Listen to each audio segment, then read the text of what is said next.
देशात सध्या नीट पेपरफुटीच्या नावाने जे आंदोलन सुरू आहे ते खरंच निष्पाप विद्यार्थ्यांच्या भविष्यासाठी आहे की त्यामागे भारताला अस्थिर करण्याचा एक मोठा आंतरराष्ट्रीय आणि डावा अजेंडा काम करतोय?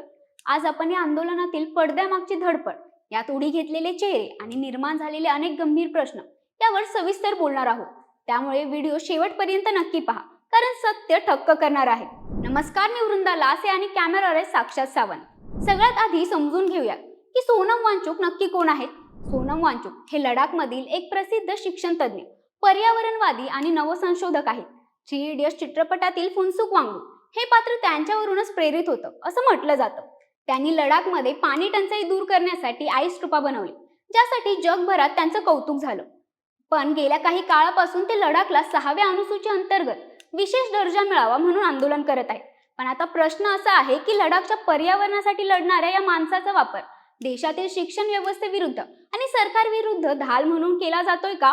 फक्त सोनम वांचुक यांच्या खांद्यावरून बंदूक चालवली जाते का?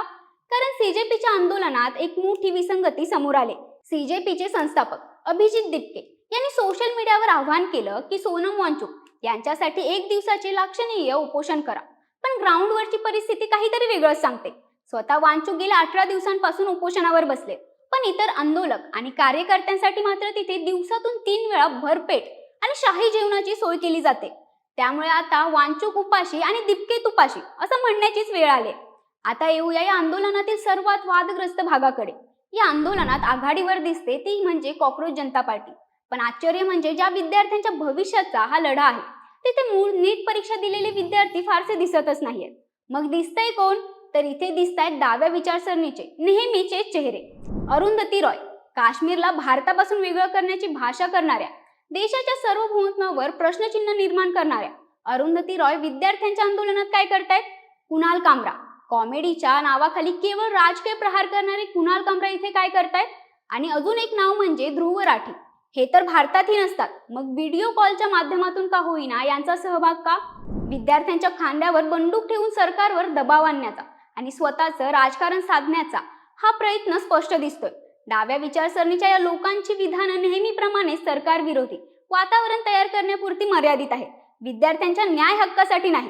जर हे आंदोलन प्रामाणिकपणे केवळ आणि केवळ पेपरफुटी विरुद्ध आहे, तर मग इथे नीटची परीक्षा दिलेले प्रत्यक्ष विद्यार्थी का गायब आहेत?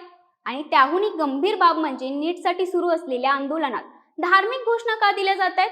कोणत्याही शिक्षण आणि परीक्षेतील घोटाळ्याच्या कोणत्याही धर्माशी संबंध नसतो.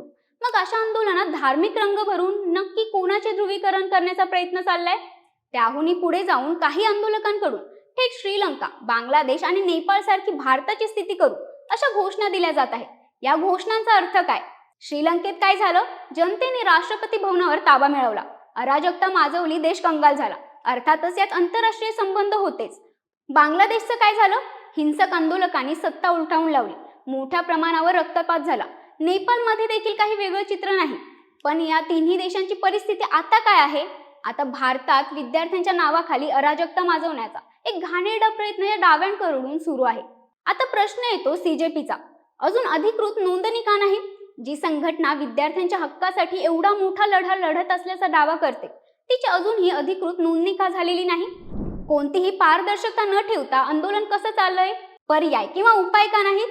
परीक्षेत गैरप्रकार किंवा पेपर फुटी होऊ नये यासाठी सीजेपीकडे स्वतःची काही ठोस योजना, उपाय किंवा पर्याय आहेत का, की केवळ विरोध करायचा म्हणून विरोध सुरू आहे?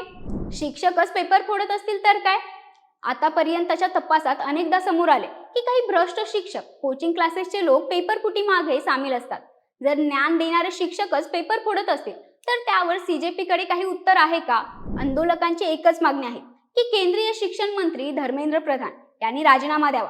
पण आपण एका क्षणासाठी विचार करूया, जर धर्मेंद्र प्रधान यांनी राजीनामा दिला तर पुढचे शिक्षण मंत्री कोण? केवळ राजीनामा मागून प्रश्न सुटणार आहे का?